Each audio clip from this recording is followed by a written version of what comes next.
things up here for me on the Orange Overtime. Looking ahead, our next broadcast comes on Tuesday. It's a CNY clash, or at least an Empire State clash. Syracuse returns home to take on Albany, trying to stave off a Great Danes team. If you remember, just a few weeks ago, the women's squad took down Syracuse, so Orange trying to avoid a double loss to the Great Danes. Some thank yous to hand out: our producer, Ian Nicholas, engineer Max Gifford. Nico Horning was on radio replay. John Baccio was writing the scripts. Great job to both of them, having to scramble as the game came down to the wire, but both of them did a tremendous job. And of course, the entire WAER sports desk working tirelessly on this Saturday afternoon. Some of them aren't done quite yet, because we've got the double overtime up until 4 o'clock with Griffin Marcy and Alex Ermol. You can call in 315-443-2011 or text 315-556-3929. Even check it out on YouTube if you want to see the live stream that has been started this semester and has really overhauled our sports talk department. For now, I'm Skylar Wilkes saying so long. Thanks so much for tuning in. Another tough day from the Syracuse men's basketball team. Griffin and Alex, things just don't seem to be getting better for the Orange. Well, they lose in Tennessee by like 20 plus. This time you only lost by 5, so maybe it is getting a little bit better. But yes, Syracuse falls to Notre Dame 69-64, loses its conference opener today. Another unfortunate showing. We'll have some instant reactions of today's loss and definitely another disappointing performance. Yeah, it was disappointing, but who wasn't disappointing, I'd say, were the front court players for the Orange. Johnny Freeman had arguably his best game as a member of Adrian Autry's squad. Great play from Jair Davis and Eddie Lampkin as well, especially the first half from Eddie. So that's something to look at in a game where Syracuse didn't shoot the ball very well. Didn't shoot the ball very well is quite the understatement. We'll talk all about that and more. Plus, we'll be chatting with our broadcaster, Sam Reese. He was down in South Bend this afternoon. It's all that and more on the double overtime, and it starts right now.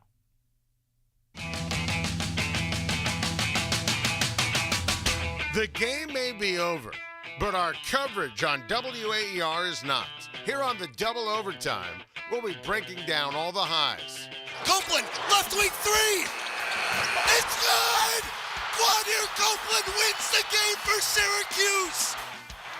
For the first time in 1,856 days, Syracuse beats an AP top 10 team. Darling drives to his right, puts up a layup. No, but Copeland with the putback slam. Oh my goodness, Quadir Copeland makes a statement. And the lows. Syracuse walked into John Paul Jones Arena looking to make a statement, and Virginia said, oh no you don't. Cavaliers 84, Orange 62, your final. Well, Syracuse heads into North Carolina and faces its worst loss in its history in the Atlantic Coast Conference. Heartbreaking. The Orange bow out in the second round of the ACC tournament for the second year in a row. Delivering our hottest takes along the way. The expectations should be higher after a few years when Adrian Autry sets that bar, but the bar is still low. 5-star, Donnie Freeman. Yep. I mean, this guy has the tools. I think he could be the truth. I think Lampkin and the combination of him and Carlos will rejuvenize this team and make them an actual complete basketball team. Get your voice heard by calling in at 315-443-2011 or check out our YouTube at WAER Sports Talk. It's the double overtime, and it starts right now. Hello and welcome into our WAER studios here on Ostrom Avenue. I'm Griffin Marcy alongside Alex Ramol. Syracuse men's basketball falls to Notre Dame 69-64 on this Saturday afternoon in what was now the second straight loss for the Orange. 0-2 in Power 5 competition, 0-4 in Power 5 competition rather, and just another struggle bus for Syracuse today. You can call in, get your thoughts heard at 315-443-2011, or you can text us at 315-556-3929. We want to hear from you guys all afternoon talking about what went wrong for today. But right now, we want to talk about the end of that game. Alex, what the heck happened out there? It was just kind of a shutdown. The offense was not efficient all game. It was rough to see, really, from Syracuse. Listen, we'll get into it a little later, but the shooting performance from SU was absolutely dismal, and I feel like the Orange got away with it for a lot of the game, but when they needed a guy to just go out there and get a bucket, it wasn't there. It wasn't there, indeed. That's the biggest problem with this team. Without J.J. Starling, you don't have that alpha. Syracuse's leading scorer, J.J. Starling, their alpha guy, out with a broken hand right now. So you're missing a key part there on offense. But without that offense really struggling. The biggest part where that came out to me was at the end of the game, you're down by 3 points, and just what are we doing on offense? A minute 20 left. You're down by 3, and Jaquan Carlos is shooting a long 2. But right now, we have a caller on the line, Kathleen from DeWitt, and what does she want to talk about? Hi there. I bought my 14-year-old grandson as a Hanukkah present 2 tickets to the Georgetown game coming up on December 14th at the Dome. All right. And I wanted to have really good seats. So for our 2 seats, I spent $300, which for me is a lot of money. And after watching today's game and the rest of them from this season, is there any possibility at all, short of heavenly intervention, that we're going to beat Georgetown on December 14th? I definitely think there is a possibility of that. Yeah. I mean, Georgetown, they lost to this Notre Dame team, so you're definitely not looking at just a guaranteed loss when you show up for that present there on that day. So you're not really out of hope just yet there. Not the best team we're looking at on both sides there. No, I wouldn't say that. Okay. Yeah. So what is Georgetown's record this year? I didn't look it up. Ooh, Let's see. see what that is. Well, I think they're about 7-1 or 8-1 right now. I don't think they've played many great teams, though. They're 7-2. They just lost to West Virginia yesterday as well. So Syracuse can definitely compete with Georgetown. That's a rivalry game. That's a great present, by the way. A little Big East clash there. Syracuse's #1 battle there. A nice Saturday afternoon clash. That'll be a good time. That'll be a great present. They can definitely compete with that one, especially in a game where they're at home.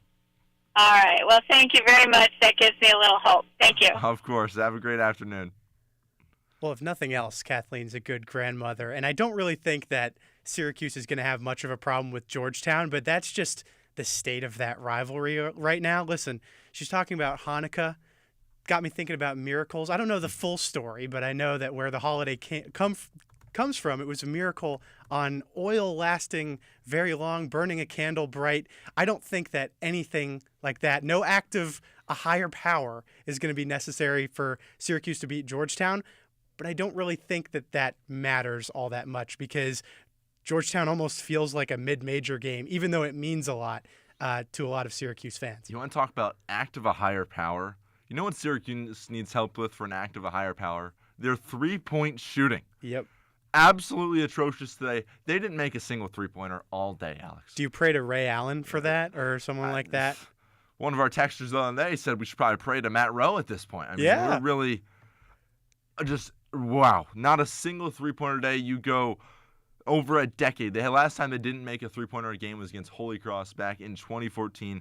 And if you go back earlier in the season, this three-point shooting team, we thought they were going to be a pretty decent team. If you go back to after the game against Slippery Rock, head coach Adrian Autry said that this could be a really solid three-point shooting team. Very, very good three-point shooting team.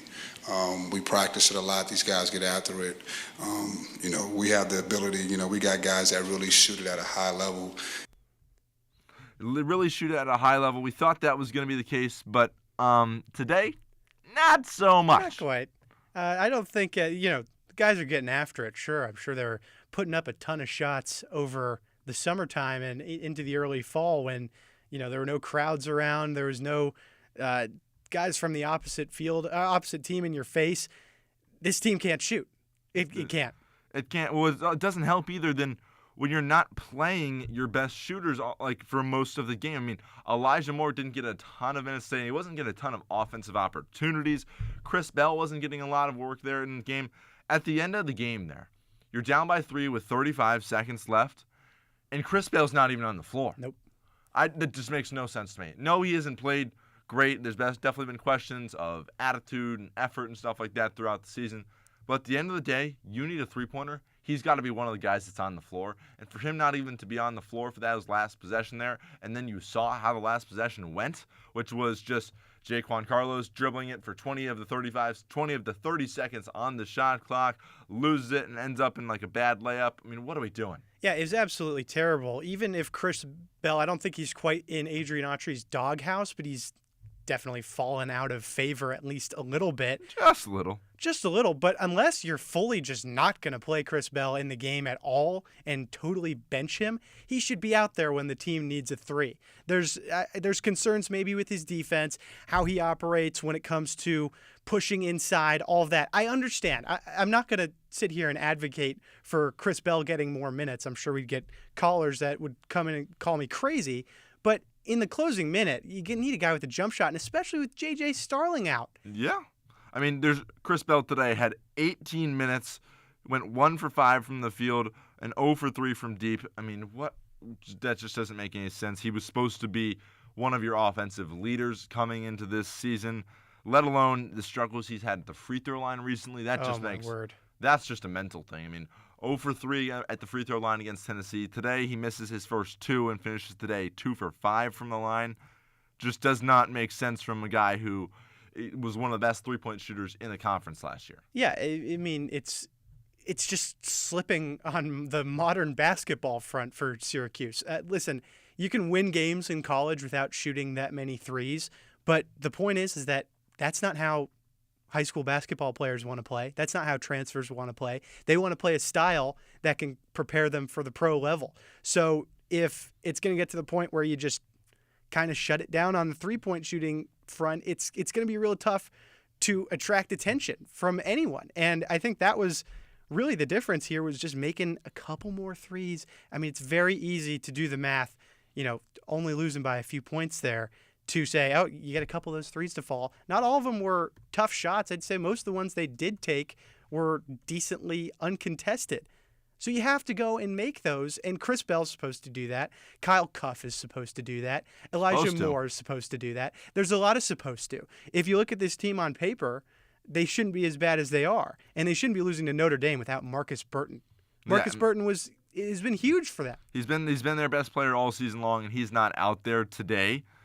I don't really have a problem, like what you said, where the volume of threes. I didn't really have a huge problem with only shooting 9 threes, but the problem is you got to make 1, 2.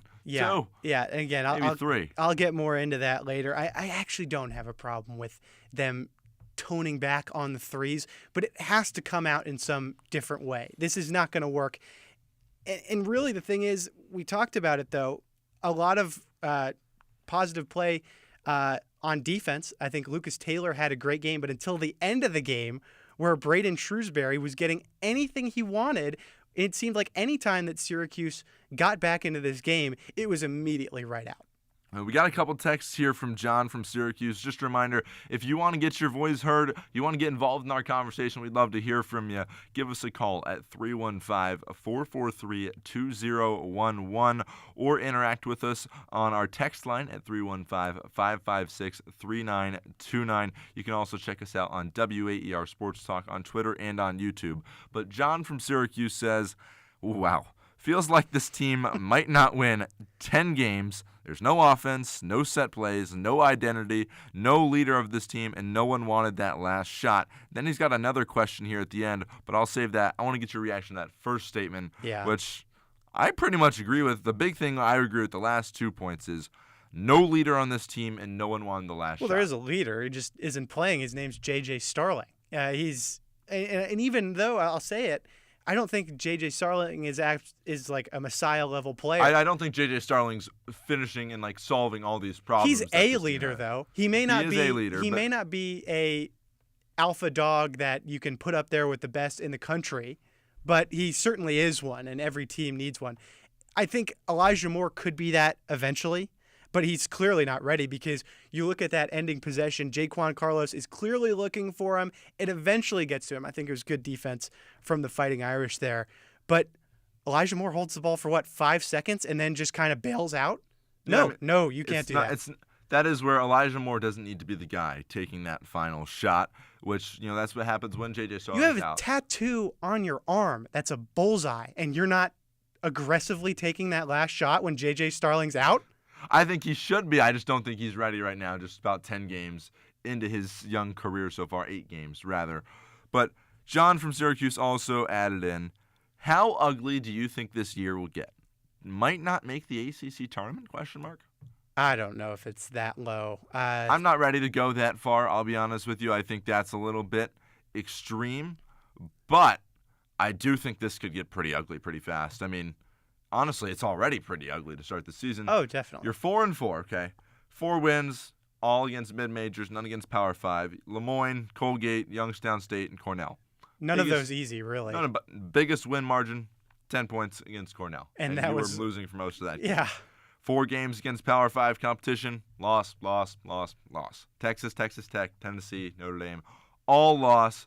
Granted, none of them have been at home in the Dome. Doesn't really change the agenda or narrative for me. Yeah. I think this is a winnable road game. The ACC, not what it used to be, clearly, but this is one of the games you circle on the schedule. At Notre Dame, no Marcus Burton. I don't care if JJ. This is your Starling's conference not out there. opener. Conference opener, too.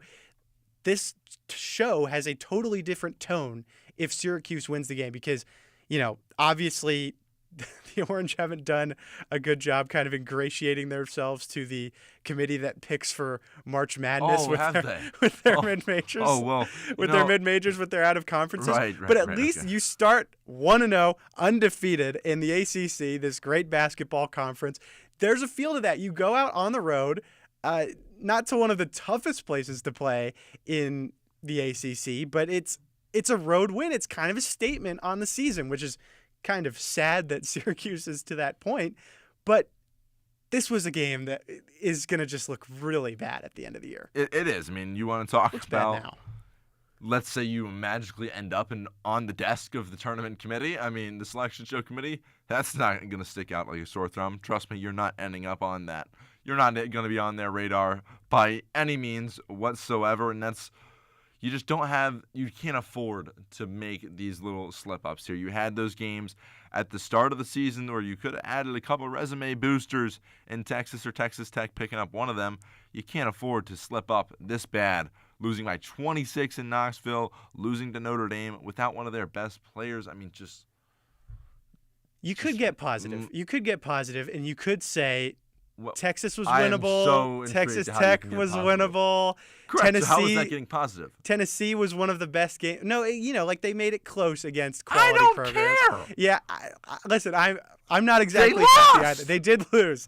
They did lose, but if you look at it, but I think this is where it stops getting positive. Like if you beat Notre It Dame, should have never started getting positive. Sure, but if you beat Notre Dame, your first ACC Beat game Notre on Dame the road. that lost 5 in a row? Yeah, but with neither of the best scorers on the floor, it's kind of a weird game. You take that, and then you almost beat Texas and Texas Tech, I guess, and nobody can hang with Tennessee on the road. You can frame the season a lot better if you win this Notre Dame game. That's what I'm saying.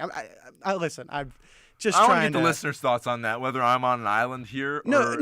You are thinking right. I just need to. I'm just thinking of what this let's Notre get the Dame listeners' game thoughts. means. Give us a call at 315-443-2011, or you give us a text at 315-556-3929. I think even if you win this game, yeah, you have a more positive feel just because you won today. I think this season still is just such a disappointing start and deflating feeling. Overall, I've just felt no positives from this season so far at all. I was just trying to be the kind of ever-burning candle from the Hanukkah story that I referenced earlier. That's too bad. There's no ever-burning I candles don't to think this so. Syracuse team. Every candle has been blown out. 10 games, though. It's on the table. I think the Orange have got it. I really hope they could win 10 games. Yeah. I didn't realize the expectation for Syracuse men's basketball was to win 10 games. I mean, it sounds like we're talking about Georgetown. And if I was a Georgetown fan, I would be happy with winning 10 games. We got another text here from Micah, and he talks about at the end of the game, Shrewsbury got those wide open looks, mostly because Bell left him wide open multiple times, and that Chris Bell was a major defensive liability. Well, that's nothing new there. It says it was from Micah. I wonder if that was Micah Shrewsbury. Is he a Maybe double he's overtime texting, listener? Maybe he's texting from the locker room. I think that's been pretty. Yeah, I think Micah Shrewsbury, he's a guy who knows ball. People who know ball listen to this show. And yeah, Chris Bell, not really great on defense. And I think part of that was the reason that Shrewsbury was kind of feasting at the end there, really putting those final daggers in the Orange case to win this game. I think Lucas Taylor did a great job on Shrewsbury, but he was picking up some fouls, and towards the end of the game, you could tell he was getting a little tired. He did, and I want to make a point here is we talk about Lucas Taylor did a good job, and that's why Chris Bell wasn't earning as many minutes. But that brings me back to that final possession. 35 seconds left. You have the ball. You have that personnel out there. Call a timeout. Yep. Get Chris Bell in the game. Take Lucas Taylor out. We talked about Lucas Taylor doing a really good job defensively. I don't care how good of a job he's doing on Shrewsbury defensively when you have the ball down by 3. Get Chris Bell in the game. I don't need Chris Bell to play defense. I need him to play offense in this moment in time. He should have been in there at that moment. Yeah, I mean, I'm not arguing about his defensive lapses. Call a timeout. Get some offense, defense. I was not happy with Coach Autry's timeout situation there at the end of the game. You have 2 timeouts. No. Wait, let me just save one until after they get the rebound, after we have a horrible possession. Yeah, it's like taking a little something for the road. Some people, when they go to Notre Dame, they stop by the student bookstore and grab a sweatshirt or something, and Adrian Autry takes a timeout. He took a timeout with him. That's one Hey, sort of, what's the word? I don't have any timeouts. He does. I wish I had a That's a great timeout. point. I want to circle back to something our last year. We got another text from John from Syracuse. Great guy, by the way, because he said, give me Griffin Island all day long. You don't make the tournament off of winnable games. You're absolutely right, and this team is not even sniffing the NCAA tournament. No questions about that. I just want to make it clear that I have a house on Griffin Island. I completely agree with what you're saying, Griffin. I just think that maybe if Syracuse wins this game, then the outlook is – not maybe. Syracuse wins this game, the outlook is totally different. Fans can at least talk themselves into some positivity. How far of the positivity are we talking here? Oh, my God. Enough of the – I'm just saying. It's a are deflating loss to start ACC But, if they play win like this game, are you saying fans could talk themselves into seeing the tournament? Oh, no. Okay. No, Okay. not because that. I would like to talk to those fans and not that set good. them straight because this team is not sniffing it. I honestly haven't thought about the tournament since the Colgate game. I think that's fair. What about when they beat Youngstown State in double overtime? Does that do it for you? Well, I mean, for most of that second half, I thought the Orange were going to lose, so I don't really think that even the great win, the great call by Hudson Ridley and Jonah Weintraub, I was more thinking, let's get this one just so we don't lose, or so we don't have to see Syracuse lose to the Penguins. That was quite the start to the season, quite the start to the show here. We're going to be taking a quick break here in a moment, but when we come back, we're going to talk about what Syracuse did a little bit better today, and that was on the inside, really dominating with the 2-man performance of Donnie Freeman and Jair Davis, but we're going to come back in just a second, so we're going to step aside for a quick break. Beale Street Caravan brings the sound of Memphis to an international public radio audience. Listen to concert performances from masters of blues, soul, and rock and roll. The program is hosted by Pat Mitchell-Worley and Kevin Cubbins and features segments from industry insiders such as Jerry Wexler and Bob Porter. Tune in to Beale Street Caravan Saturday evenings at 6 o'clock on 88.3 WAER, your local NPR station from the Newhouse School at Syracuse University. As a women's professional basketball player, you learn quickly that no one gets through alone. Community is the only sure thing you have. But what if, in helping someone else get their big shot, you miss your own? The next Snap Judgment, I got ball. Snap Judgment. Do not miss it. Sunday morning at 10 on 88.3 FM WAER. On the next Putumayo World Music Hour, we'll hear some of the contemporary and traditional sounds coming from Indonesia, Malaysia, the Philippines, and Japan.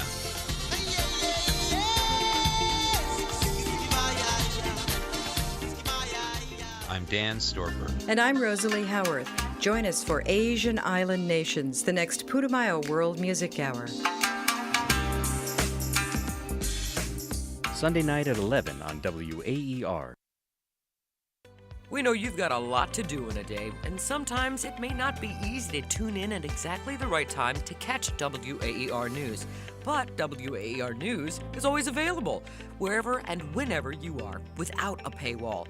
Visit our website to use our live stream or catch up on local and national news, as well as podcasts on our website at WAER.org.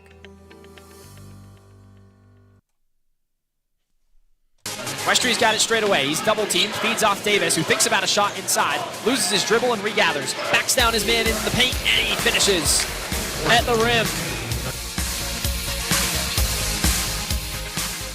Welcome back into the double overtime on WAER. I'm Alex Ramol here with Griffin Marcy in a post-game talk about Notre Dame beating Syracuse men's basketball over in South Bend, Indiana. You can call in at 315-443-2011 if you want to get involved in the conversation.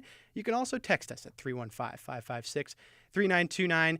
You can even see us on YouTube at WAER Sports Talk and Twitter at WAER Sports Talk. And Twitter, I want to talk about that for a second because a Syracuse legend has made his feelings known on Twitter.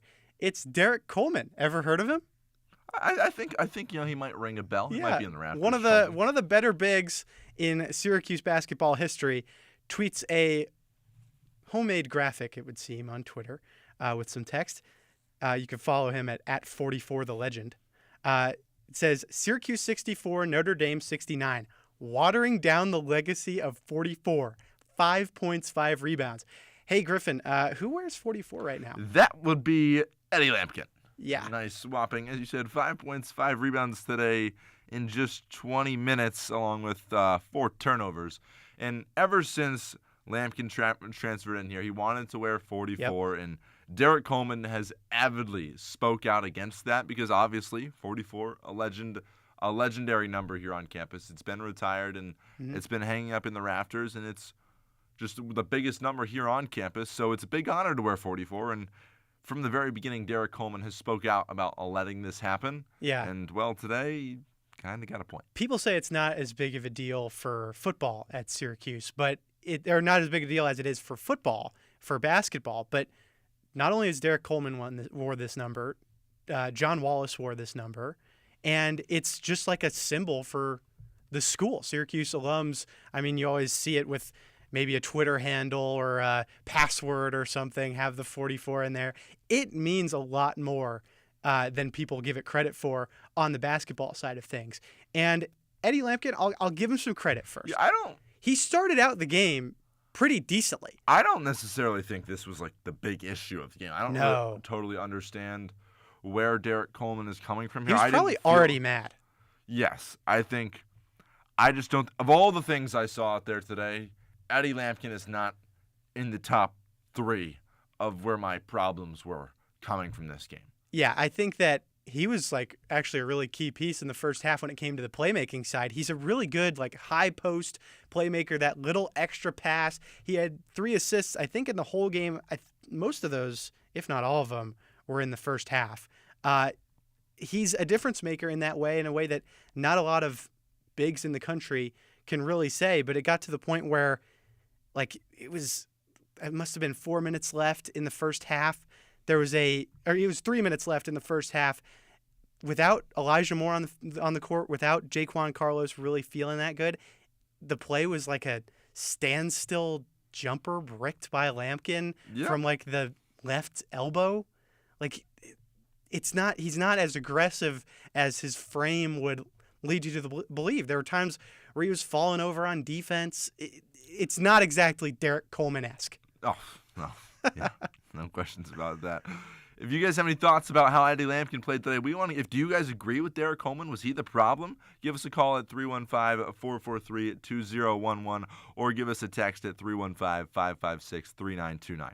But just want to get the listener involved a little bit here. In terms of Eddie Lampkin, didn't do much today in the box score-wise. He only played 20 minutes. Second half, scoreless, only plays 8 minutes. Surprisingly, when he wasn't out there, it actually looked pretty good. But like you're talking about, I thought he did a lot of good, especially in the first half. Running that 2-man game with Jaquan Carlos, whether it was just a pick and roll or feeding Lampkin, he's taking a defender on the low block and just a quick pass to a cutting Freeman. There was one play, Lampkin caught it on the left block. The defender, they had a double team come at him from the wing, and he finds Freeman cutting right down the middle for a quick and easy layup. I think Lampkin, I don't think he earns this hate here today we've seen from Derek Coleman at all, because obviously, there's no secret Eddie Lampkin's not the strongest defender by any means, not the most agile guy, but on offense, I think he provides different looks for you on offense that are really valuable. I think the offense should be ran through Eddie Lampkin when he's on the floor. It makes perfect sense, but then there is also the fact that somebody did his job for him in the second half. That's and it was correct. Jair Davis and Donnie Freeman. Both of them were aces from the block. It became the offense. It was really old school. It was just huck the ball down to the forward and just let him work. And when it was Donnie Freeman and Jair Davis, that was a successful formula. When it was Eddie Lampkin, it was okay. But then you also suffer on the other end. You're way less athletic. The passing, of course, is there. But I think when Donnie Freeman and Jair Davis are doing Lampkin's job, there's no real reason to play him. I don't think they're doing Lampkin's job. I just think they're doing the same role in a very different manner. Because when Eddie Lampkin's working down there on the block, he's not necessarily always just going to the rack. He's trying to facilitate the ball a little bit more. Tonight, when it was Freeman and Davis on the block, that was get the ball to him on the block, lower the shoulder. But when nobody's hitting threes and the guys who are just working down low are successful with those quick layup, those quick post moves, there's no reason to be like, man, I really wish we had some better passing in the post. It should have been all about what actually could get points on the board. I think that was a great decision by Adrian Autry to focus on that. Because for a while those lineups were working. I didn't need Lampkin out there in the second half. I thought your best offense today came from Jair Davis and Donnie Freeman, both with 20 points apiece. So there was no question about that. I didn't think Lampkin was an overall negative like Coleman's saying there, but I thought Freeman and Davis were absolute positives. Yeah, they were really nice to watch, especially Donnie Freeman, I'd say. I mean, probably the best game he's had. With the Orange, but there was definitely some less efficient possessions that I didn't really want to see. I remember 6 or 7 minutes left in the first half. There was just really disconnected offense with Freeman out there. I guess that's what you're saying, is that the kind of those extra passes that Lampkin can play, not really an option with Donnie Freeman out there. There was a move where Jaquan Carlos ran it up, dropped the ball. Freeman gets it, drops the ball. Oh, that was my favorite possession of the day. And Peter Majstorovic put up an airball little half hook shot. That was my favorite possession of the day. I have that written down. That right here. was where it doesn't work. That was where the old school ball was getting a little clunky. Yes, that was shot clock's running down. Jaquan has it on the left wing, 12 seconds left. Throws it over to Donnie, 1v1 in the corner. Not quite ready to create his own shot there yet. He drives, loses it. Majstorovic just walks into it. Air ball. Autry just turns around, walks back to the bench. It's just dysfunctional was a strong word for the offense. It was like slapstick comedy. It was a comedy of errors. But there was also a lot of great from Donnie Freeman, just really getting aggressive towards the end of the game. I liked 8 minutes into the second half. There was a play where a ball got tipped as Notre Dame was bringing it up. I think Carlos snatched it. And you could tell Carlos was so confident, thinking, I'm going to go right to Donnie, even though it's a little awkward, because Carlos was around the three-point line. Donnie was a little behind him, trying to run to the free throw line. And Carlos just dropped it into him. And Donnie picked it up kind of behind him, and then moved in with a nice layup. Like, that's a 5-star play. And there were definitely some out there today, which is a huge encouraging thing for Syracuse fans. I mean, 5 stars get a 5-star, and he definitely did that today. Yep. Something else that I was actually just looking at the box score here, encouraging to me, 8 of 10 from the free throw line there for Freeman, along with 11 rebounds.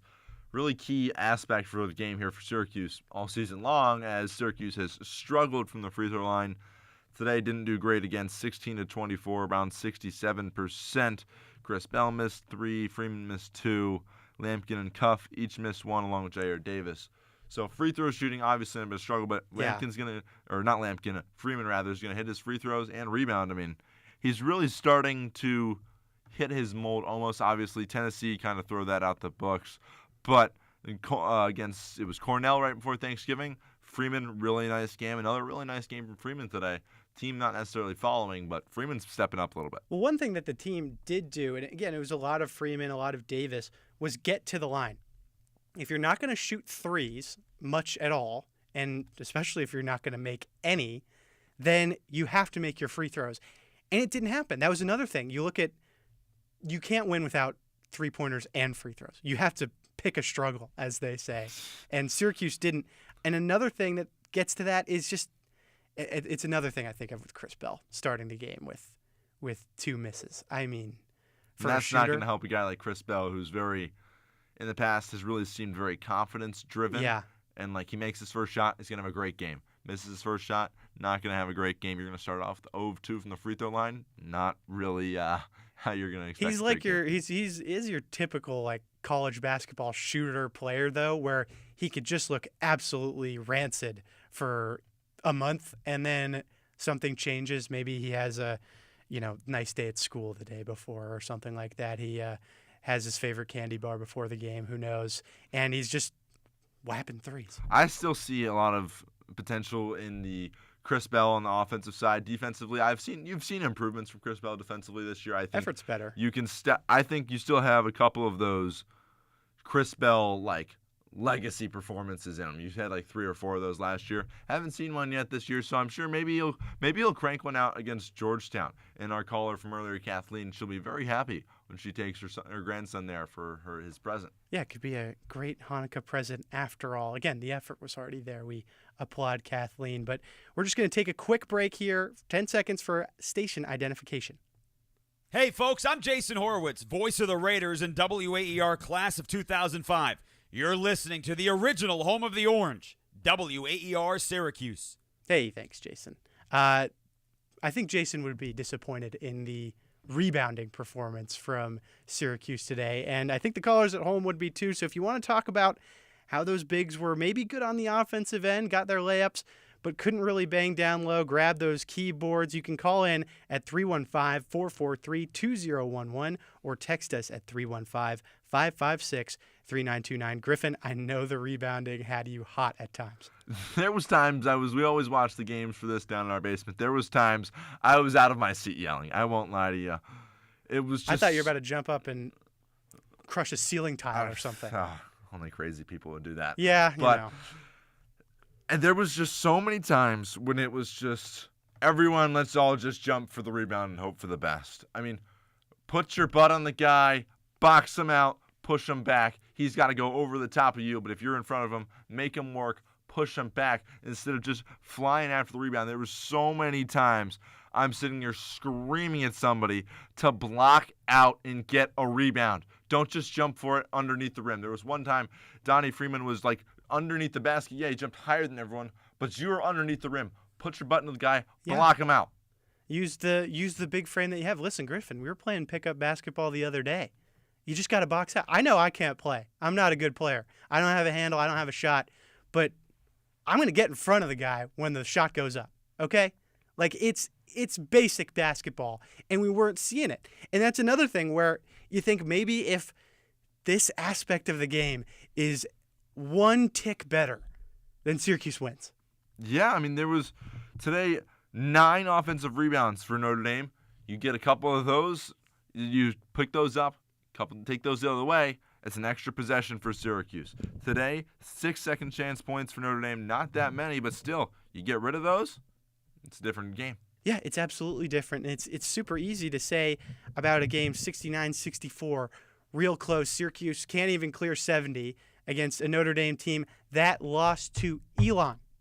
Notre Dame had lost 5 in a row before they came into this one. Yeah, completely. And again, a lot of those, I'll say, were against great teams because they did the Players Era Invitational, that cool kind of forward-thinking NIL tournament. And as cool as it was, Notre Dame lost Marcus Burton in the first game, almost beat Rutgers even without Burton towards the end, but then just had a horrible time, lost to Georgia in the ACC-SEC Challenge, and now one of these teams was going to come out feeling good, and it was Notre Dame because Notre Dame did the small stuff right for the most part. Had some silly turnovers, sure. I know there was a couple passes that went into the third row of seats maybe, but Notre Dame didn't really try to play outside of their limits and had a great, tough game underneath the boards when Syracuse really should have been owning that all day.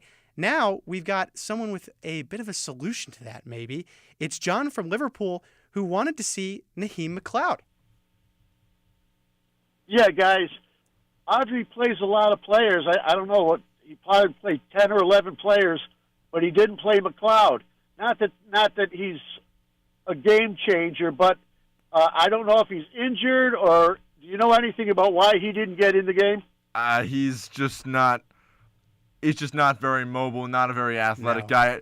I do believe that Naheem McLeod could have earned at least like a 3-minute stretch today just to give that look on offense. I mean, a lot of the games this season Naheem has not played in, and that's partially just because he's not the most mobile guy. But against Power 5 competition, it's going to be more matchup based, and a lot of Notre Dame's bigs are a little bit more quicker, a little more athletic, a little bit more mobile, and that probably would have been a matchup disadvantage for Syracuse is kind of what my thoughts were on that. Yeah, I agree. Thanks, guys. Yeah, thank you so much, John, for calling in. You can call in, like John, at 315-443-2011 or text us at 315-556-3929. And honestly, I have not really been a Naheem McLeod supporter in the last couple years that he's been at SU. So, but I think, honestly, you watch a game like that, I think it could have been good to have some more length in there and really make things uncomfortable for make things uncomfortable for the bigs on Notre Dame. Yeah, I thought there was definitely a couple interesting lineups out there today. Like we talked about, I think you could have tried out a Naheem McLeod stretch for a couple minutes there. I think at least every game Naheem McLeod deserves at least a couple minute stretch. Every game? Every game? Just about every game. It depends on the matchups, but I think just that size, if just literally 2 to 3 minutes to see how it's going to impact the game. And it needs to be a very select window, whether it's like the 8 to 5 minute mark in the first half, just where it's not going to lose you the game, but just to see how, if he can be in there, that post-present blocking shots, or if he's going to be that guy that he can get a couple easy dunks for you. It does not need to be, by any means, be an extended stretch.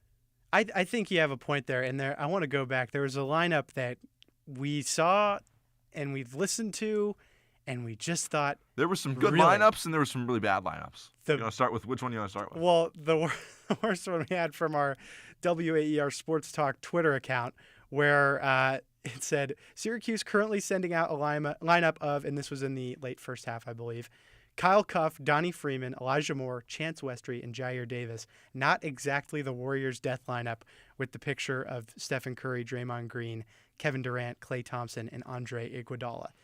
It was... That lineup to me, I'm just going to cut you off right there. That lineup, I just clenched the remote. I was like, what are we doing here?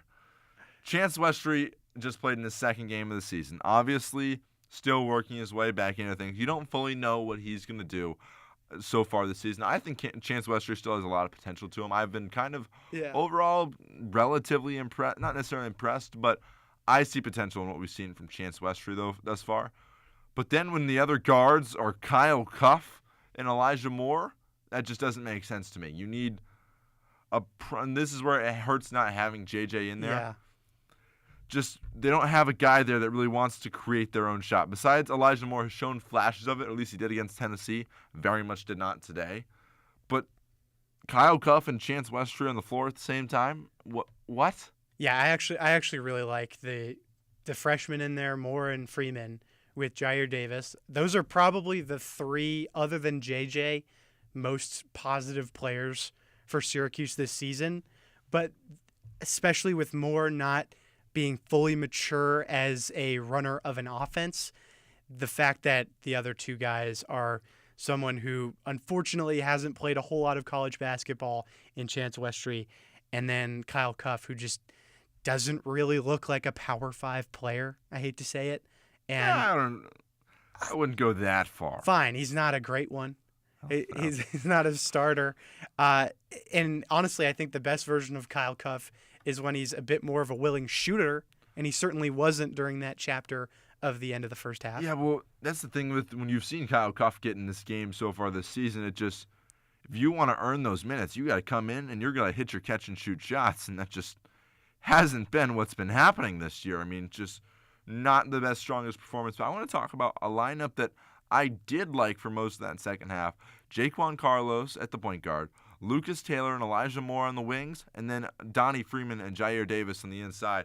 I thought that lineup did wonders for Syracuse. So it's the same other than those guards in there. Yeah. It's Jaquan Carlos. James Westry and Kyle Guff out, Jaquan and Lucas Taylor in.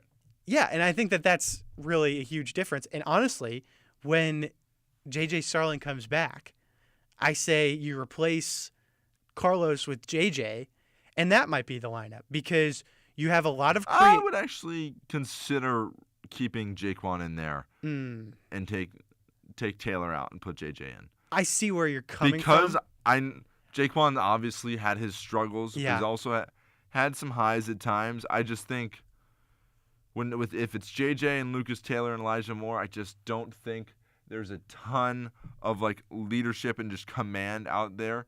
But we have another caller here, Easy from Utica, and he's just overall wants to talk about today's loss. Easy, what do you got? Well, pretty depressing. I tell you, viewpoint, even if I was a Notre Dame fan, I thought they were horrific. Of course, except for their sharpshooter, 27 points. Phenomenal. But his looks were so wide open. Taylor was absolutely lost. He's supposed to be Syracuse's, pinned-down defender. He just had no clue what he was doing out there. He kept getting going above the picks, and he would just lose sight of his man consistently.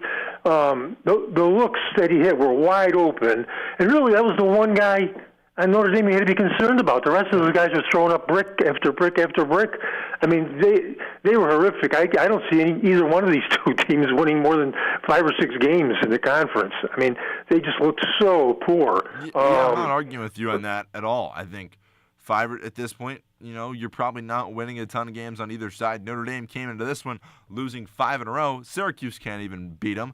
And like you talked about, Lucas Taylor, I know we kind of differed on this. You thought Taylor did a better job. I think he started out well. Easy, do you agree with me on that? Maybe it fell off from Lucas Taylor because I think he was bracketing Shrewsbury pretty decently early on. Well, the second half was the disaster, but I'm watching the game on a 10-minute delay, so every time a Notre Dame sharpshooter hit a 3, I could rewind to see what was happening. Yeah. And Taylor just any switch he would go to the other guy. I don't know if Adrian told them to switch, but you can't. I mean, maybe it was partly Adrian's fault, but you can't switch off of that kid. Both guys should be going after him. I mean, you can't leave him alone, and they just consistently left him wide open. And I mean, Taylor, he made 2 really poor plays where he went to double another player for no reason and just left their sharpshooter wide open. The one guy you don't want to leave alone. That's been Bell's problem all year. The defense against Bell has been phenomenal. Every team has had their best defender on him and in his back pocket. But Adrian can't seem to to run picks for Bell and get him open like Notre Dame was phenomenal at today. I thought that was their one factor in the game where they really played well. They got their sharpshooter open. Yeah, I really agree with that. And like we talked about a little bit there, Shrewsbury had 7 points in the first half, but that second half, 18 points easy. And I think overall that was the difference maker in the game. But if you don't want Lucas Taylor out there, do you think you have a better idea? Would you anybody? Yeah. He couldn't have done worse. I think I could have gone out there and done as well. Just stay in the guy's grill. He did not do it, and you could see he was frustrated several times.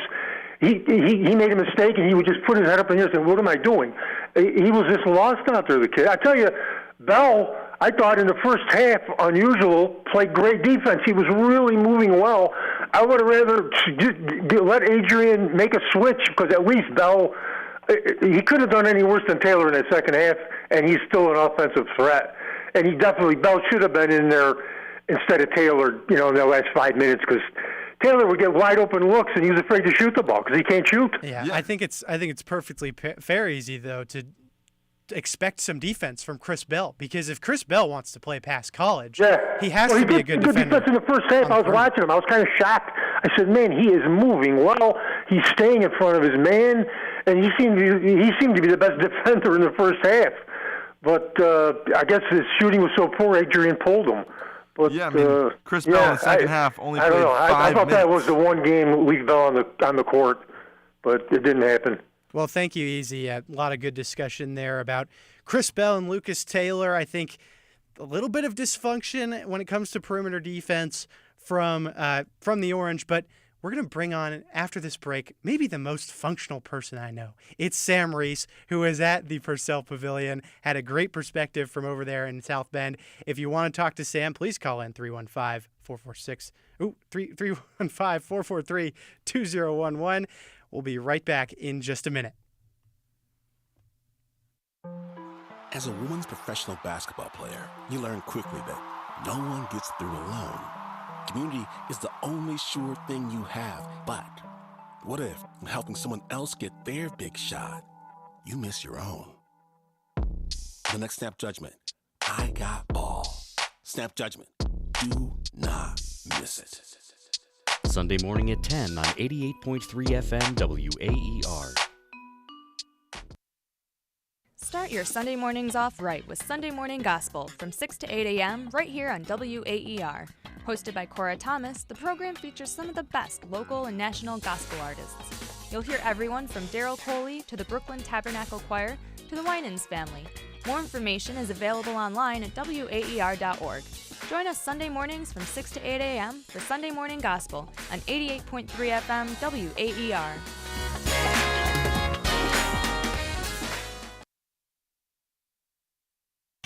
On the next Putumayo World Music Hour, we'll hear some of the contemporary and traditional sounds coming from Indonesia, Malaysia, the Philippines, and Japan.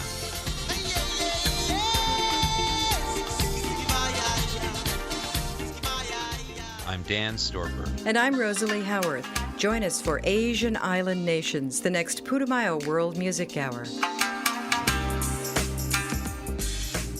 Sunday night at 11 on WAER. Start your Sunday mornings off right with Sunday Morning Gospel from 6 to 8 a.m. right here on WAER. Hosted by Cora Thomas, the program features some of the best local and national gospel artists. You'll hear everyone from Daryl Coley to the Brooklyn Tabernacle Choir to the Winans family. More information is available online at waer.org. Join us Sunday mornings from 6 to 8 a.m. for Sunday Morning Gospel on 88.3 FM WAER.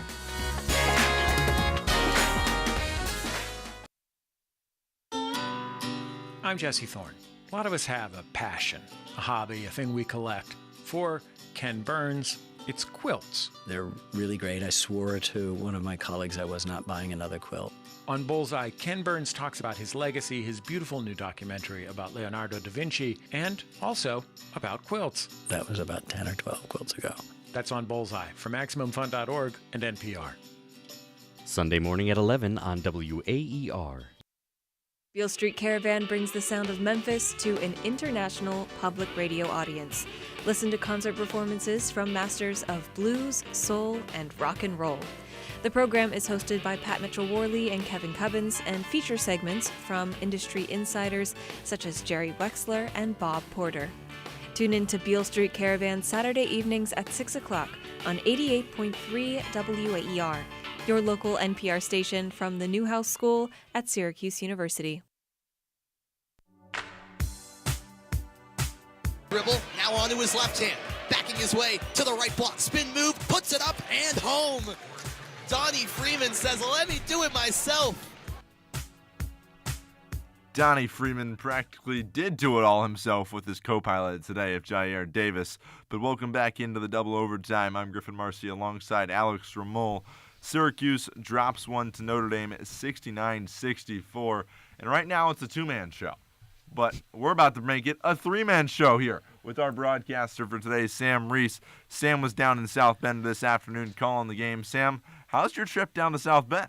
Hey, Griffin, great to hear from you and Alex. Happy to join you guys here on the double overtime. It's been a good trip to South Bend. Of course, you know, Syracuse couldn't pull out the victory, but I have enjoyed my time here. First visit to Notre Dame, and it's now a very quiet Purcell Pavilion where I feel like anyone that's still here can hear me even down on the court. Oh, those sound like some lucky people. But we got someone else here on the line who wants to hear from you. We got Jake from Syracuse. You want to talk about Syracuse and running some screens today? Hey, Jake, you there?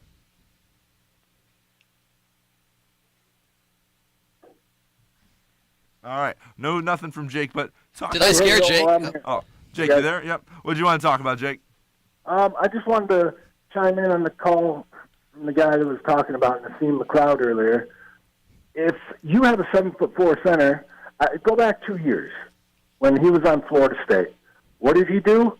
Backdoor alley-oop dunks. 6-7 times he dunked on our head. Tell me how Adrian Autry can't go back and look at the tape and see that. Instead, he's got him out there 20 feet away running screen roll plays. What's he going to do when he catches the ball 20 feet away? He's not Victor Wembanyama. Now, the other thing, you cannot have Carlos and Cuff on the floor at the same time. Yes. Agreed. They both do the same things, and they don't shoot threes, and neither does Taylor.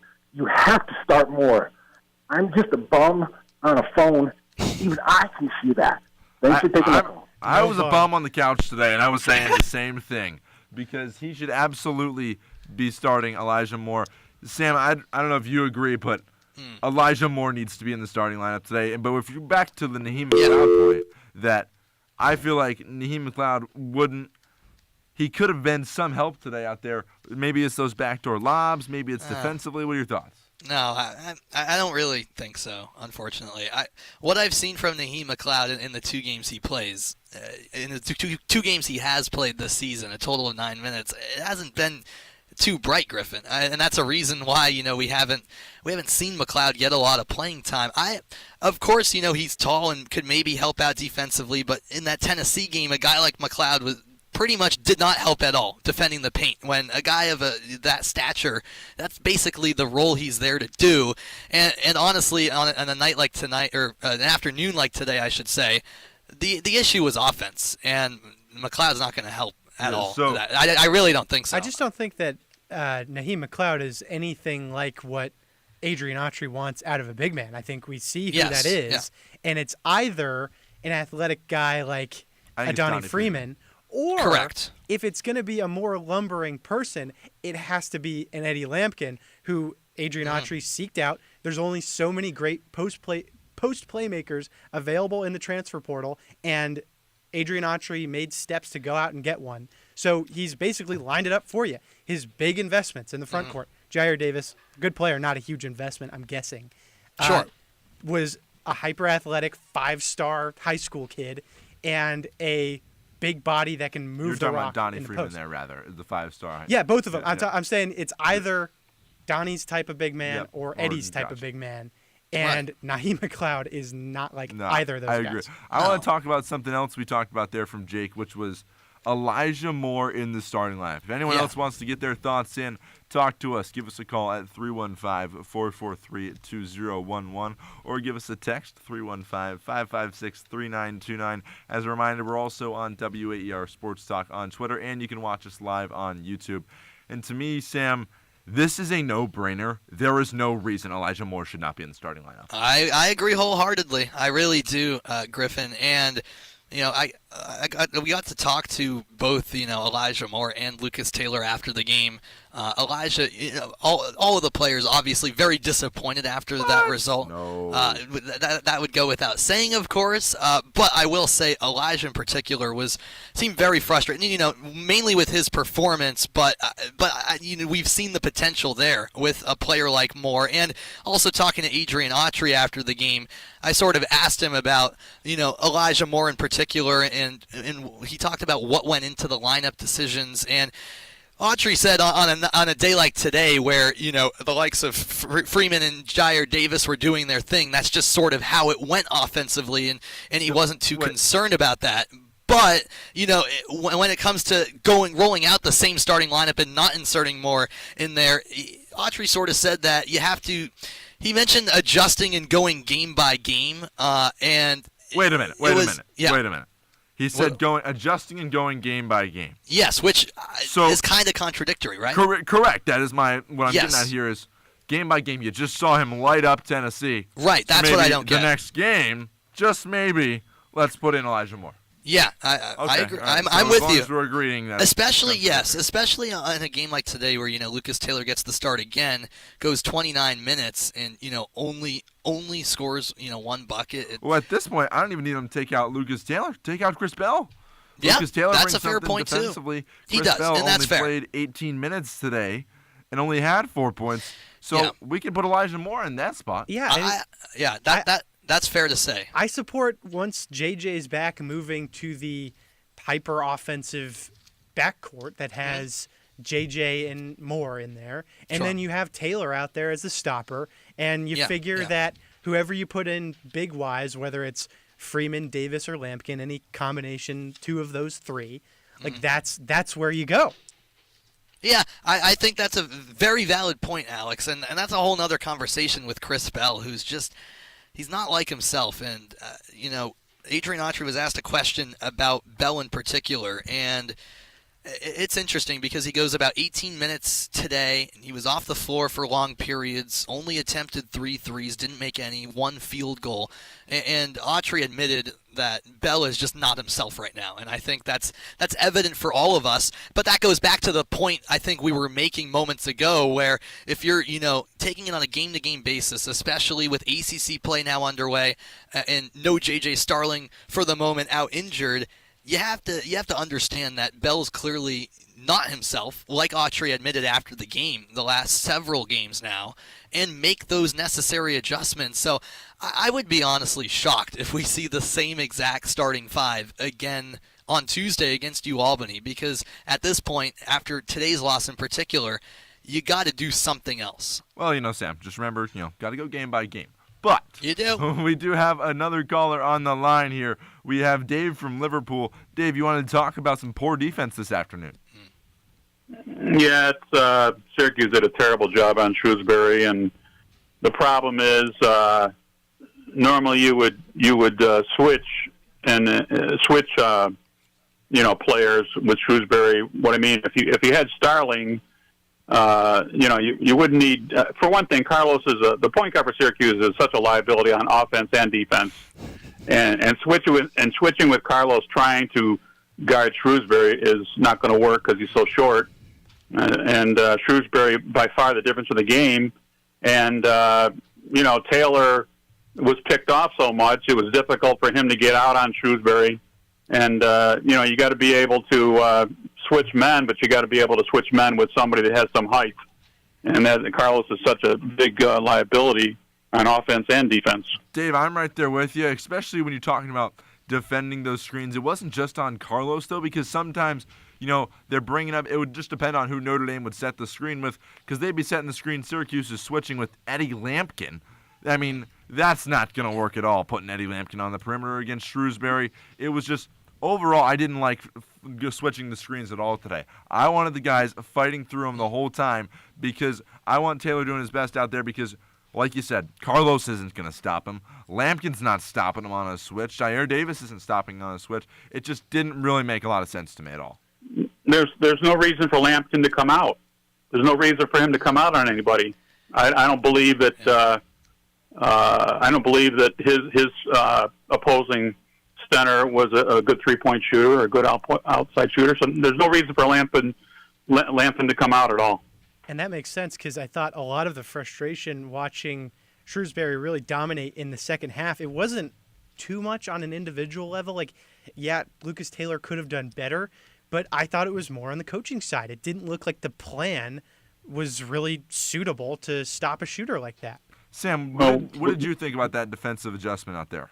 Yeah, I don't necessarily think that the adjustments were ever made to really solve the issue of Shrewsbury. I agree with everything that's being said here, where he was getting way too many open looks, and like you guys are saying, like these routine sort of screens that Notre Dame was setting was making the Syracuse defense make way too many switches to the point where Shrewsbury was left wide open on a lot of these makes. I mean, don't get me wrong, he's a fantastic three-point shooter, but he's going to drain those opportunities, and I think especially by the second half, like early in the second half, the Irish figured that out, and they said, we're going to keep, setting up these screens, and Syracuse is going to have no answer, and they were right. I mean, Shrewsbury, a lot of these times, was completely unguarded on these three-point opportunities, so I don't think there were really any adjustments made on the Syracuse side to really say, hey, we're gonna get in this guy's face and stop him along the perimeter.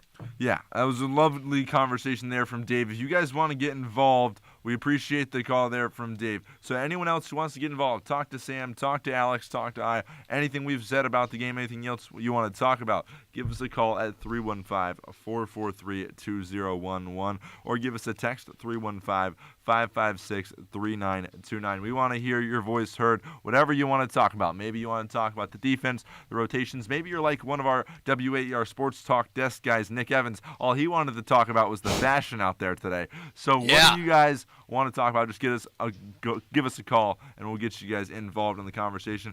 My question, Sam, is about the rotation down the stretch. Sure. Because that just didn't make any sense. I thought you to me wanted at all. to talk about untucked jerseys with Nick. No, there were a combination. Nick and I already talked about that today. I mean, I wouldn't mind talking about that eventually because some of the basketball played on the court today was just it was sloppy, and that sort of goes without saying, especially in that first half. But down the stretch, to follow up on your question, Griffin, yeah, I honestly didn't get it a lot because okay, you take out. You basically needed a three at that point in the final seconds, right? And Adrian Autry did put Chris Bell in for those final few seconds, but he had Bell out for a majority of that second half because he was struggling. I don't get why if you either have to commit fully there or not, and then also the situation with you have a couple of timeouts in your pocket and can set up a play. Autry decided not to use one. He was asked about that. Oh, I want to hear this answer. Yeah, I forget the exact specifics of how he answered the question, but he more or less said that that the players knew, what they were supposed to do in that moment, which clearly no, they did not. Yeah, I agree, but that's what was said post game, and it's a bit baffling to me, especially when you have why not use a timeout there to make sure everyone's set up and you get your best look possible, and instead it backfires on Syracuse. So there were multiple decisions that were interesting, whether it was the personnel on the court, the management down the stretch with still timeouts in your pocket that you don't use. It was interesting. That's what I'll say. It must be like a tiebreaker in the ACC standings, like who uses the fewest timeouts. Well, okay. You would think, right? You know what? They're not competing in the ACC standings. They're not tie-breaking nothing. But hey, maybe to make the ACC tournament at this rate. Sure. Yeah. You know how you could have made the ACC tournament? Use the timeout, draw up a play. Yeah. But whatever. I don't get that. That just didn't make any sense to me. And saying the players knew what they were gonna do, well, I don't know how you can say that after you saw that possession. Even if they would have known it better. They would have known it better had they caught a timeout, huddled on the sideline, and drawn up a play. I'm sure they had a play drawn up, but that extra timeout could have been such a valuable moment there. I'm with you, and it was interesting because the way he kind of phrased it was as though they were fully confident in facing that sort of scenario, what they wanted to do, at the other end of the court in transition. And again, it backfired. You had the timeouts available, so that was the perspective of Adrian Autry. But to each their own, because I think a lot of us are on the side of you have those timeouts available. Why not draw up something there in your ACC opener against a Notre Dame team that had lost 5 straight games coming in and wasn't playing its best basketball either?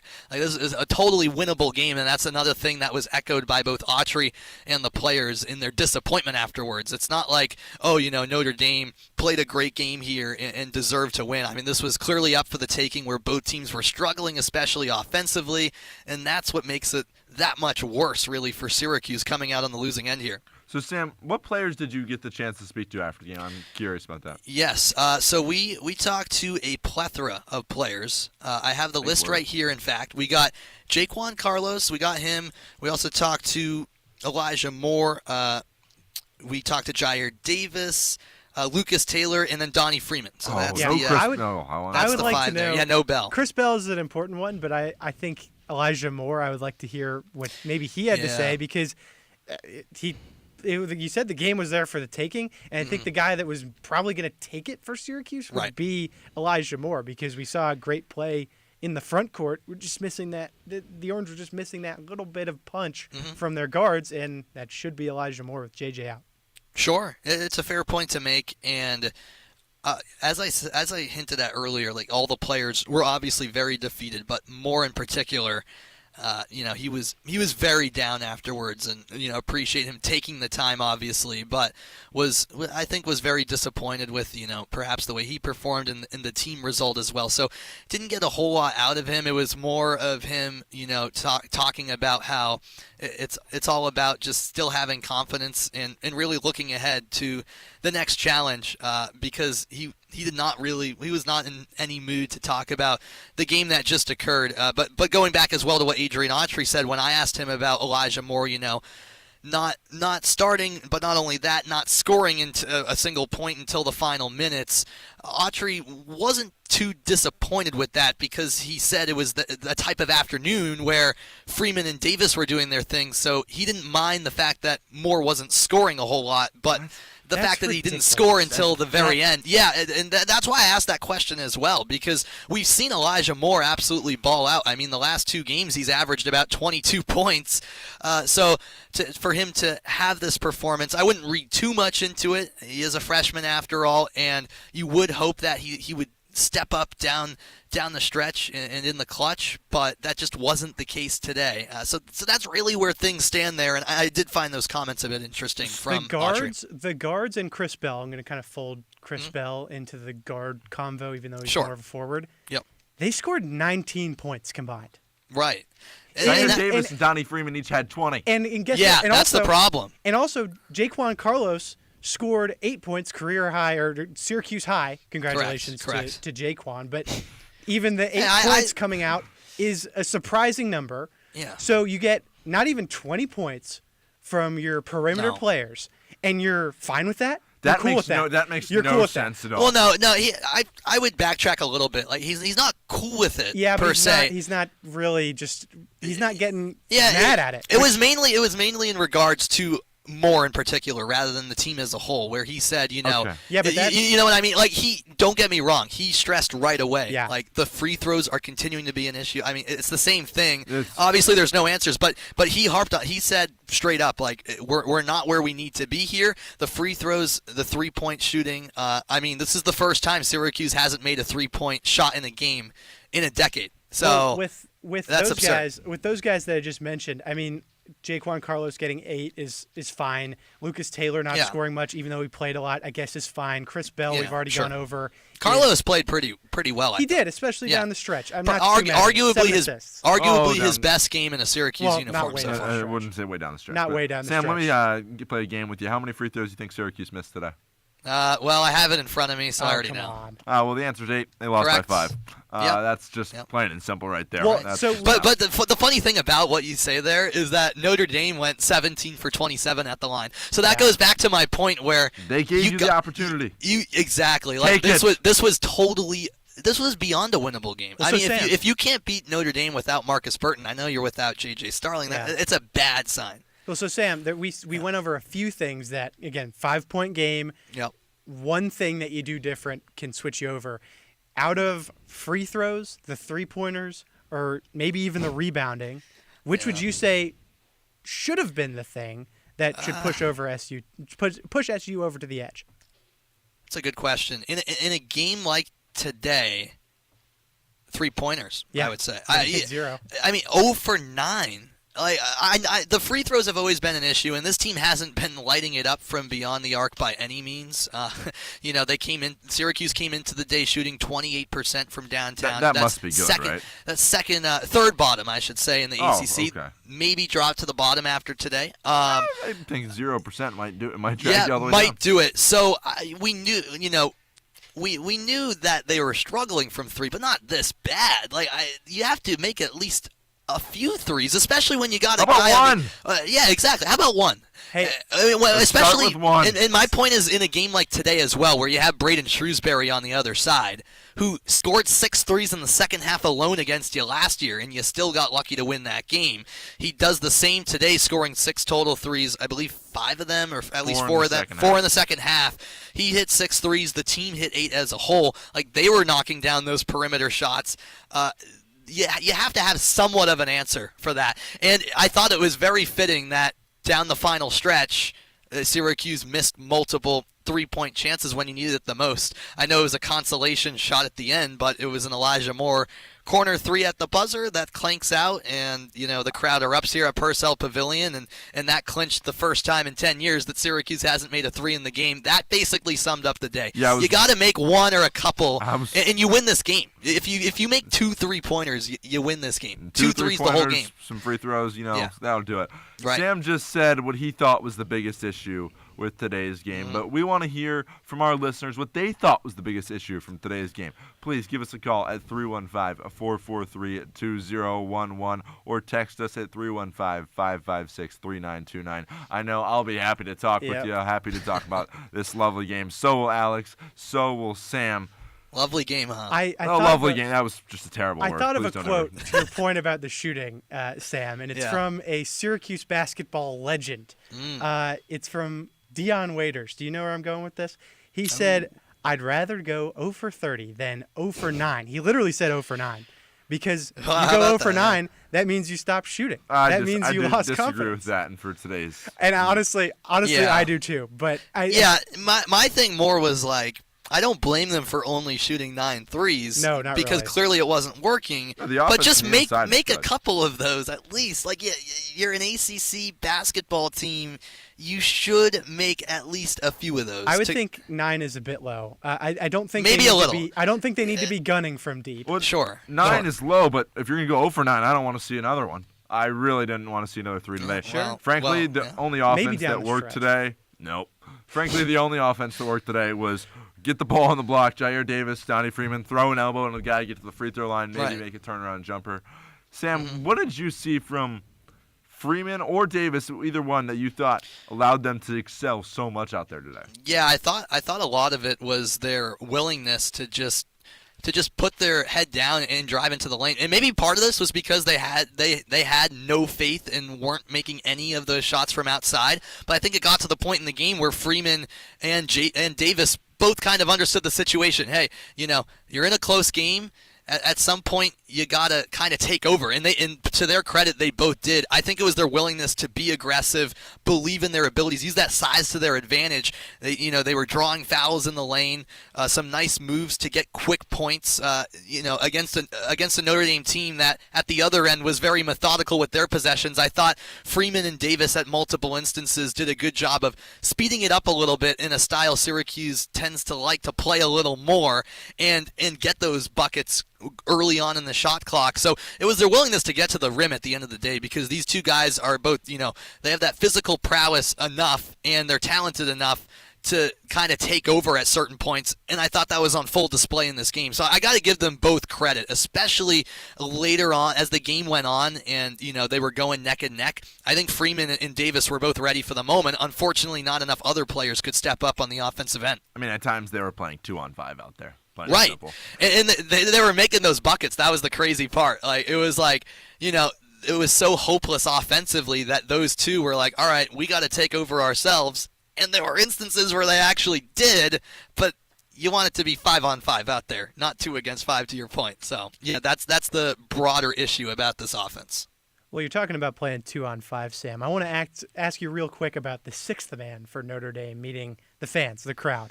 Yeah. How is it looking over there in Purcell Pavilion? I know really we saw didn't some seem like much. Yeah, we saw some people online saying there wasn't a whole lot of action going on. But how is it from your perspective? Yeah, so it's actually, this is a cool arena. I got to give them credit. So first and foremost, our broadcast position was here on basically press row. So we were right in the middle of the media, almost stationed directly at midcourt, but press row here is all the way at the top. So the ceiling is kind of right above me, but it's a very small arena that only holds about 9,000. So I guess a little bit more than Cameron Indoor if you want to compare it to another ACC, arena, but this is completely circular.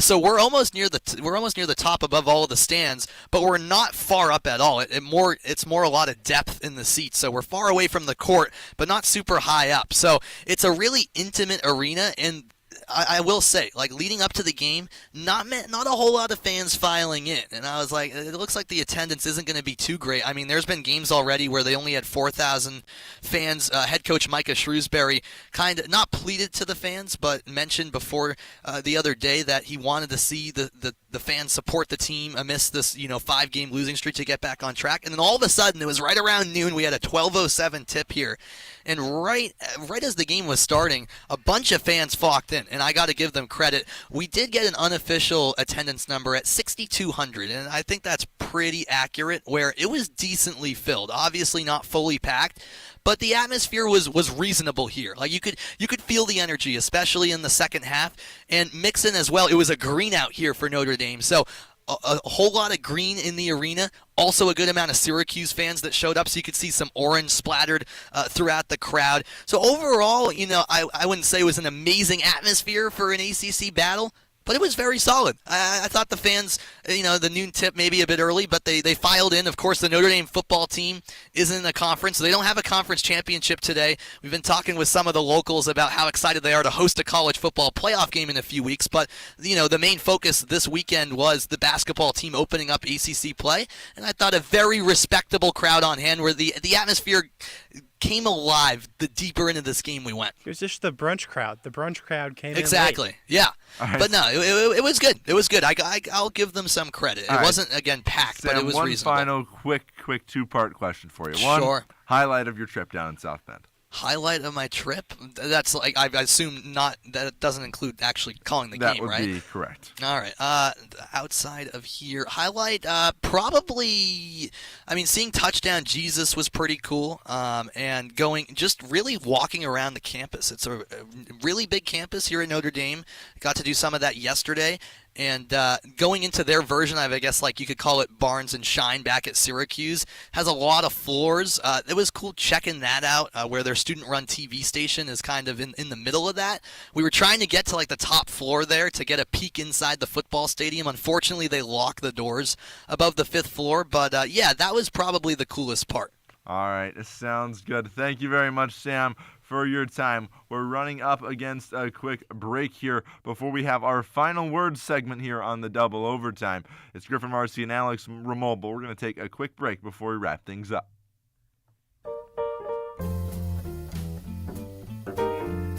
The beauty of jazz is any time is a great time to experience new aspects of the musical genre and appreciate its rich history.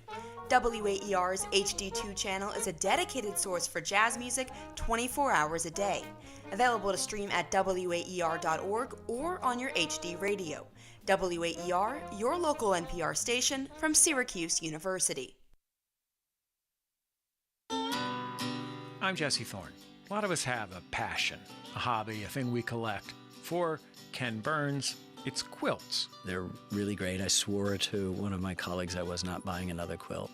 On Bullseye, Ken Burns talks about his legacy, his beautiful new documentary about Leonardo da Vinci, and also about quilts. That was about 10 or 12 quilts ago. That's on Bullseye from MaximumFun.org and NPR. Sunday morning at 11 on WAER. On the next Putumayo World Music Hour, we'll hear some of the contemporary and traditional sounds coming from Indonesia, Malaysia, the Philippines, and Japan.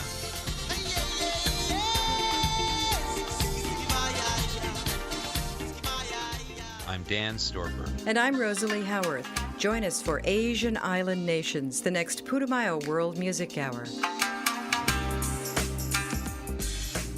Sunday night at 11 on WAER.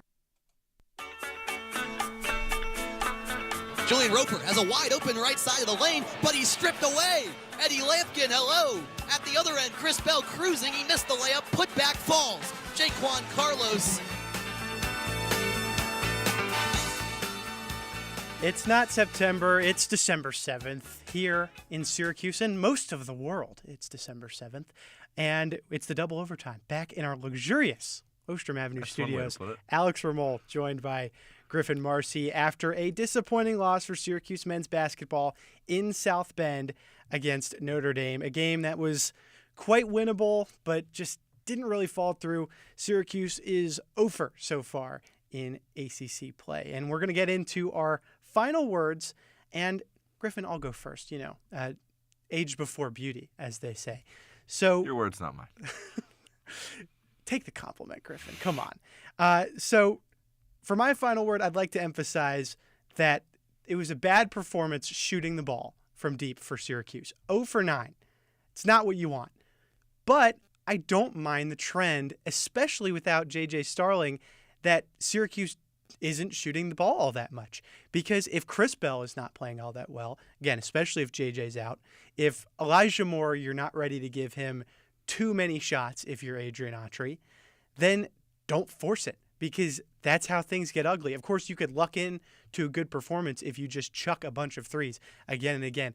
It could win you some games, but it could also give you no chance in games that you could easily win. So, especially in the second half, early on, you're seeing these dumps down to Jair Davis and to Donnie Freeman, where they work really well in the post, and that's super encouraging, especially on the Freeman front, because all that Syracuse fans have been hearing about Donnie Freeman is that he's this fantastic prospect, but we haven't seen that much of the individual showmanship yet. And I think it was showmanship, but it was dirty work for Donnie Freeman, done really well. I also think that Eddie Lampkin can add to the post game for the Orange. He didn't have a great offensive game today, especially later on, but what he brings with his just size, he's a unit, as they say. He's a tough guy to stop in the paint. Gets thrown around the elbows. He'll do some damage down there, and can pass like a guard. We compared him to Nikola Jokic down in our basement when watching the game. He has great skills with that. So you don't have to shoot that many threes. It's fine. But there's going to be open looks, and you have to make them. 0 for 9 is unacceptable. Not shooting the ball, totally fine. Chris Bell needs to step up. J.J. Starling wasn't fantastic from three, had some great games, had some good games moving into this portion of the season, but wasn't shooting the lights out, and he needed to be.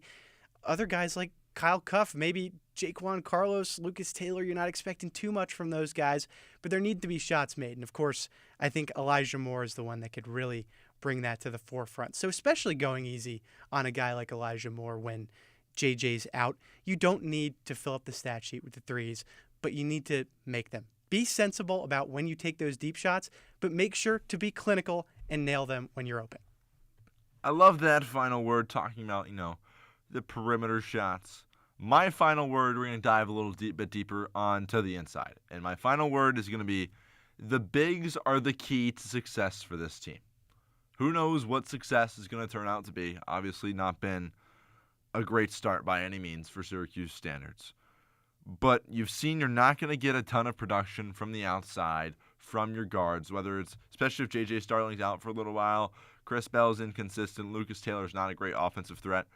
The bigs are going to be the reason this team competes at all this season. Plain and simple. Donnie Freeman, Jair Davis, Eddie Lampkin. Without them, this team is going to be in deep trouble.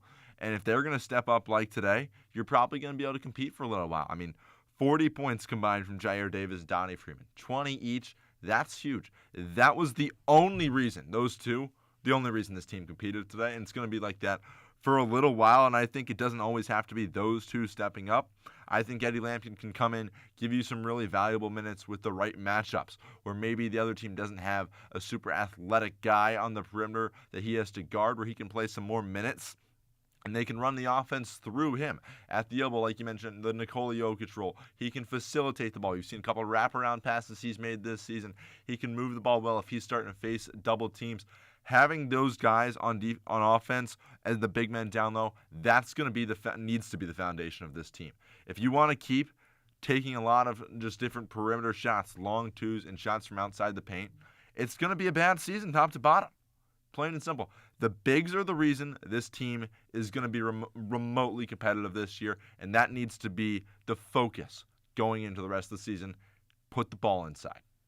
So we're in agreement that Syracuse basketball, to succeed, again, the definition of success is a bit in flux this season, but it's got to be maybe a bit slow and methodical, but with the physicality of these talented big men. But at the end of the day, when you take those shots, you're going to have to make some of them. Make some of them. Not all of them, but some of them. Zero is just, it's not going to fly. The answer you're looking for is 0 for 9. Yeah, it's not going to fly in the year 2025. Maybe you can get away with 0 for 9 against Albany on Tuesday. Maybe. I'm pretty sure Syracuse won that game against Holy Cross in 2014, where the last time SU didn't make a 3. If they didn't, I apologize. But it's just not a valuable strategy. And again, it's not a strategy to miss these shots, but got to make your open looks. It's very basic basketball. But that's pretty much all we have for you in regards to this Notre Dame versus Syracuse game, 69-64, Irish over Orange. A bit of a mess, but like Griffin said, moving on to Tuesday, it's Albany. The game is at 7 with countdown to tip-off at 6:30 with the double overtime until 11 with Skylar Wilkes and Adam Godkin. How do you feel about the game against UAlbany, Griffin? I mean, after today's performance, after any game this season, can you really feel that good? Maybe Syracuse avenges the women's team who lost to UAlbany a couple of weeks back in the Dome, but I mean, Syracuse has proven consistently that they've struggled with the mid-major teams. There's nothing within me, nothing Syracuse has shown this season to prove to me that, they're going to blow out UAlbany. I mean, you beat Lemoyne by 4, you beat Colgate by 2, Youngstown State by 9, Cornell by 10. Why should I feel comfortable at all heading into UAlbany this week? Yeah, the UAlbany basketball sweep over Syracuse. Our friends and co-workers, Nate Cunningham and Josh Richardson, would get a kick out of that, a couple of Capital Region guys that we have around here. But we're moving on to that game. But before we do, we're going to have to hand out some thank yous. Our producer, Ryan Bridges, did a great job putting this all together. Our engineer, Andrew Silver, keeping us on the air. Of course, I want to thank Sam Reese for coming on, having a great discussion with us about this game from over in Indiana. We wish him a safe trip home. And then our WAER Sports Talk desk. It's Nick Evans, Adam Hipsky, and Rahil Jaswal working behind the scenes. They do a lot of work on Twitter at WAER Sports Talk, where you should follow us for more information from the WAER Sports Talk department. We'll see you on the next episode of the Double Overtime after UAlbany on Tuesday. Thanks for listening.